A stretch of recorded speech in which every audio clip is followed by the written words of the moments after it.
Good morning, North Dakota. Josh Askvig, State Director for AARP in North Dakota, here with you. This is the October 26th, All Things AARP North Dakota.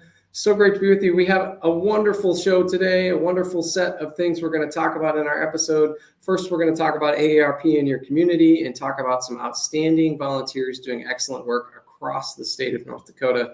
Then we're going to talk a little bit about our advocacy update and hear from Janelle Mose, who was surprised back at the North Dakota Legislature. You'll get that. And then last, we'll talk about our AARP add-on and talk about how on days where it is snowing and blowing like it is today in Bismarck, at least, that you have an opportunity to find something to watch and keep you entertained. So with that, let's get to it with this episode's segment of AARP in your community.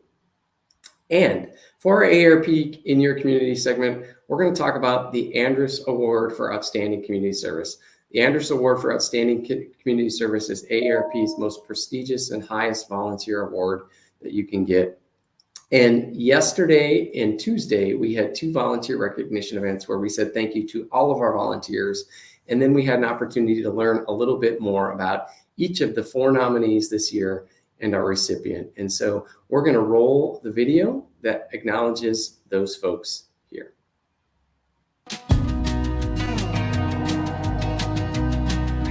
It was 65 years ago that Dr. Ethel Percy Andrus, a retired high school principal, founded AARP. Since that time, AARP has evolved and changed in response to societal changes while always remaining true to its founding principles. AARP has always been a champion for Americans 50+, creating opportunities for them to choose how they live as they age.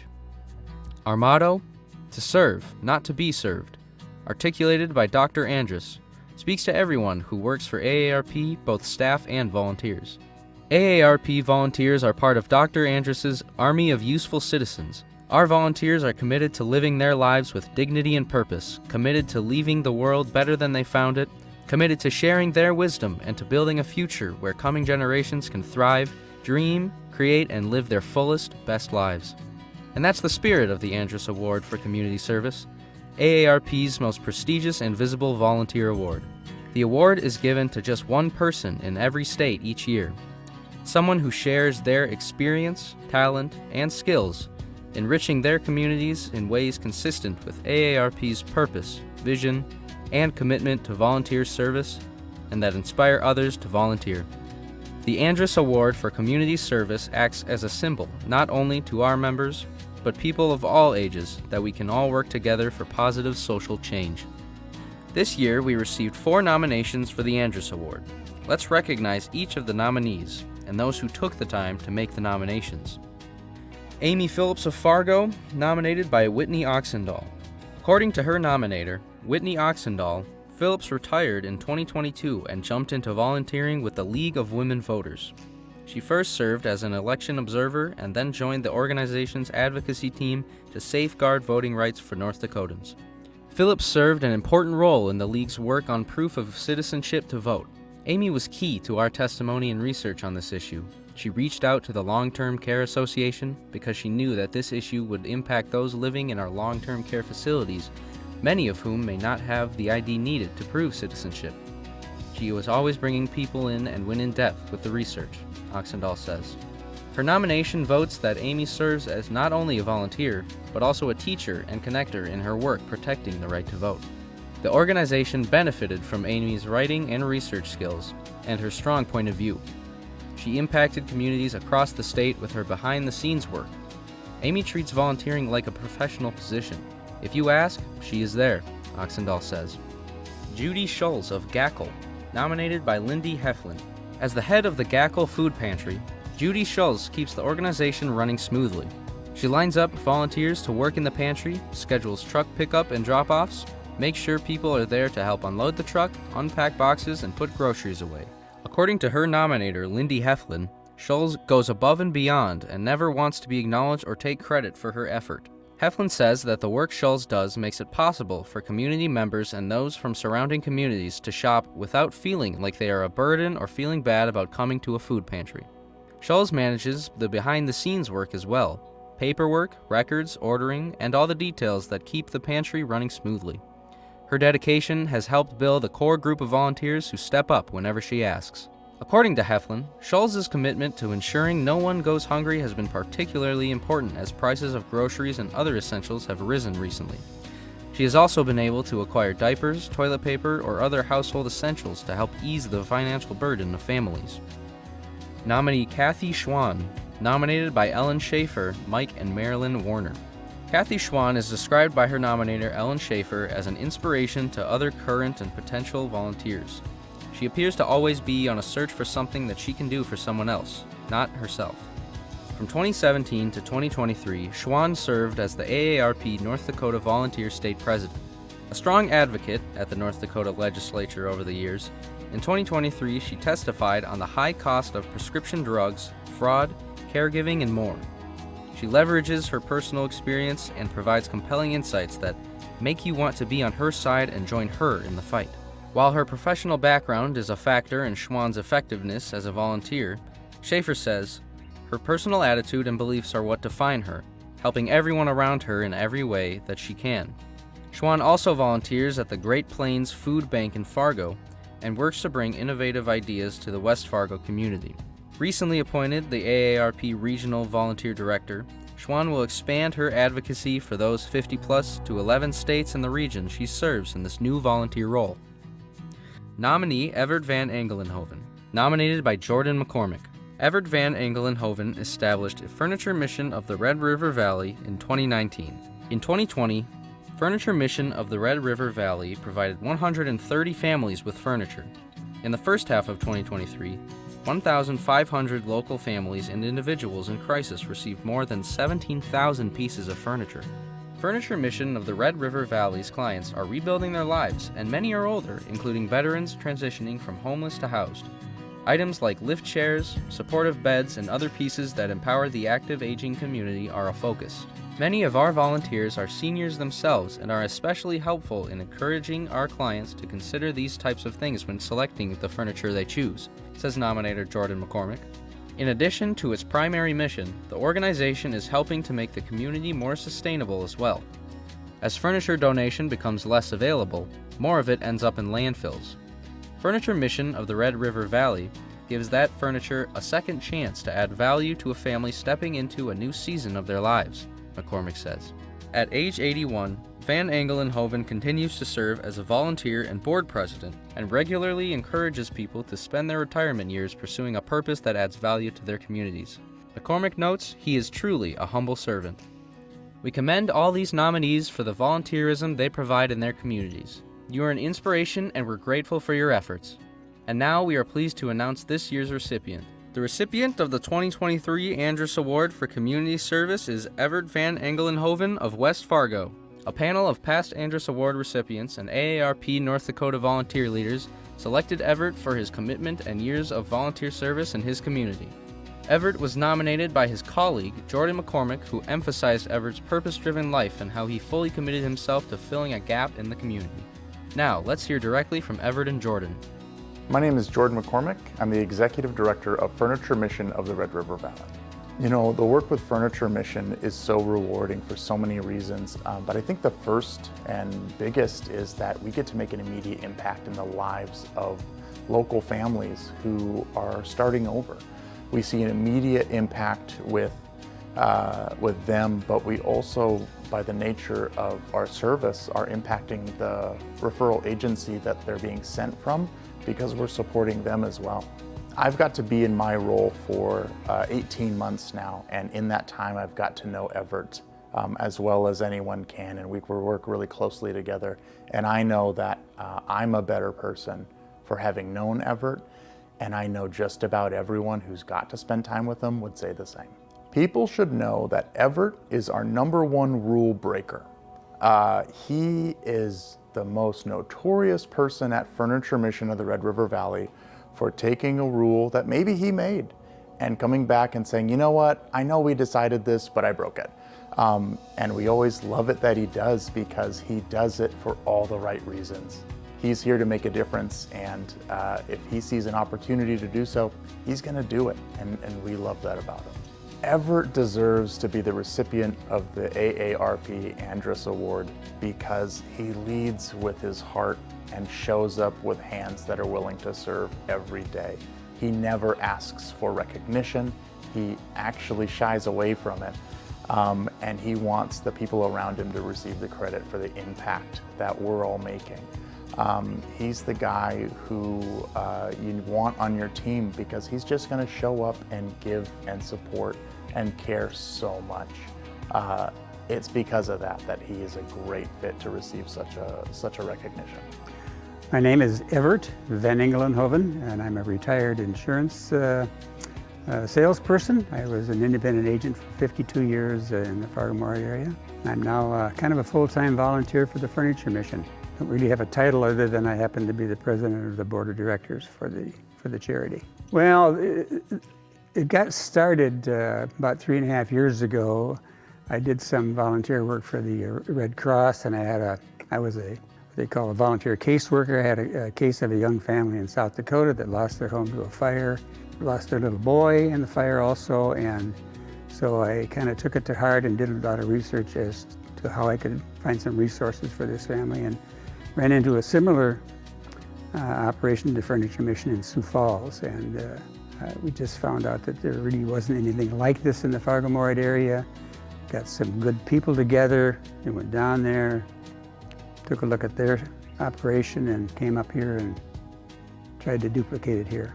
My day-to-day? Well, I went from a full-time insurance person to basically a full-time volunteer. We got this thing rolling with some great people, some great friends, and it's very rewarding, and I enjoy spending 30 to 40 hours a week volunteering here, and doing anywhere from taking out the garbage on Friday to doing presentations to civic groups and so forth. And well, I think the most rewarding part is on Wednesdays right now. We only have one day a week that we bring in our clients, as we call them, our recipients of free furniture.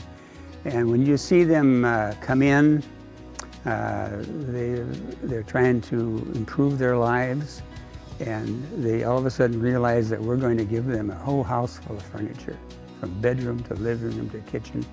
And they're usually amazed, very, very appreciative, and sometimes you'll see a tear or two. And that's the rewarding part of it. It makes it worthwhile. Well, a lot of people ask you that, well, why do you do this? And I guess I don't know. I'd have to ask a psychiatrist maybe why people do this. But I've always been of the attitude or feeling that if you've been blessed, and I'm not a wealthy man, but if you've been blessed, you have the obligation to help people that are less fortunate than you are. And I say that, I try to live that. When I say a prayer, I always try to include the less fortunate in those thoughts, because that's just the way I function. If you have, you need to share. Well, I'm very appreciative, of course, but I do feel that the award really should be given to the organization, because without all the volunteers and without all the help that we get, it wouldn't happen. It would be dead in the water. I just had an idea that came up from a previous experience and found some great people that were willing to say, yeah, let's do this. And so, yeah, I'm very appreciative, but I'm also quite humbled that I'll be receiving this award. It's very nice. On behalf of the AARP North Dakota Executive Council, the AARP staff, and the more than 80,000 members of AARP in North Dakota, our warmest congratulations to Everett. Thank you for all you have done, and for all you continue to do, to serve and enhance the lives of our fellow North Dakotans. Yes, congratulations again to Everett. Also, congratulations to Amy, Judy, and Kathy for being nominated. All of them are doing outstanding work in their communities across North Dakota, and AARP is excited to hold them up as examples of great work that older adults do volunteering in the community. One of the things that is not mentioned in the video that I want to make sure we point out, as the recipient of the award, AARP North Dakota is going to donate $1,000 in Everett's name to the charity of his choice, and he chose for that money to go to the furniture mission of the Red River Valley. So we'll be making that donation here yet as well. With that, let's jump into our second segment of this episode, which is AARP advocacy. This is feeling a little bit like old times. You're back. You're shook off the rust this week. The North Dakota Legislature was back in town, and why don't you tell folks a little bit about what they were doing and what we were watching up there? It wasn't by choice. I mean, it was kind of it felt like Groundhog Day, especially since this weather has been so tricky this week. I felt like we were right smack dab in the middle of the legislative session again, but we weren't. As many of you might be tracking in the news, the governor called a special session just last week, and it was intended to be very narrowly focused. It was a bill that was the OMB budget, or the Office of Management and Budget bill, was ruled unconstitutional by the Supreme Court earlier this fall. And so it called the legislature back in to really look at how can they fix that budget bill, because it funds a large portion of the government. And there are a lot of things that needed to be addressed within a certain time period so that we could continue to function. And so we were there along with lots of other people. The reason we were there in particular was, guardianship. Last legislative session, the legislature chose to fund guardianship services, and historically it's been an underfunded service in North Dakota. So $7.1 million was appropriated in the OMB budget, and so we were there to make sure that money remained intact during the special session. Were we successful? We were. What happened was they divided the OMB budget, which had, almost 70 pages in it, into 7 policy bills and 7 appropriations bills. And so the guardianship funds were tucked in one of the appropriations bill, and we were successful. The legislature agreed that this was still a priority, that they wanted to continue to fund. And what was great was not only did I have to shake off the rust, but all of our advocates that receive our emails did the same thing. We sent an email out late in the evening on Monday, and we had over 40 people send emails to legislators overnight within a very short amount of time to say, yes, this is important. We want to make sure that as a last resort, if you need a guardian, that they are well trained, that the program is well funded, but that folks that have the guardianship services can still have a voice in their care. And so we were successful. The money is still there, and so we'll start to see, that funding roll out after the 1st of November, and those services really be propped up to support guardians in North Dakota. Well, excellent work, Janelle. Janelle was pretty much on her own. In fact, she was basically on her own in terms of staff presence at the Capitol. And so appreciate you holding down the fort, and excellent work, volunteers, for getting those messages out to legislators. It did make a difference. And surprisingly, I will say I was surprised. Mm-hmm. They did get done in 3 days. I thought they'd still be going until Friday. So thanks for the update, Janelle. Anything else we need to know about our advocacy work for right now? No, just stay tuned. There'll be some more interim committee work coming up in the next couple of weeks, as well as stuff that we're watching at the federal level. So stay tuned to your email and reach out to me if you want to get involved more with our advocacy work. Awesome. Thanks, Janelle. And that is our episode's all things AARP advocacy segment. As part of it, we're going to go to our last segment for today's show, which is the AARP North Dakota add-on. If your weather looks anything like mine does, looking out my windows here, it is snowing. The snow is piling up. It's wet. And I know most of the state is seeing precipitation or wet weather in some way, shape, or form. And people often think about curling up with a good movie or a good book or something. But on the movie side, the AARP Movies for Grownups is popular. And you can find recommendations on what to watch, what things to dig into, what's currently streaming on your favorite streaming platforms, best Hallmark Christmas movies that are coming out in 2023, scary movies. It's Halloween time, the best scary movies to watch this Halloween. So if you check out aarp.org/movies, it's a great opportunity for you to see what's coming out. And also, you're going to want to stay tuned. I think we're going to have some in-person movie opportunities coming to North Dakota yet this year. as well. So check into your email. If you don't have an AARP account, make sure you log into aarp.org, create your account. It's quick and free.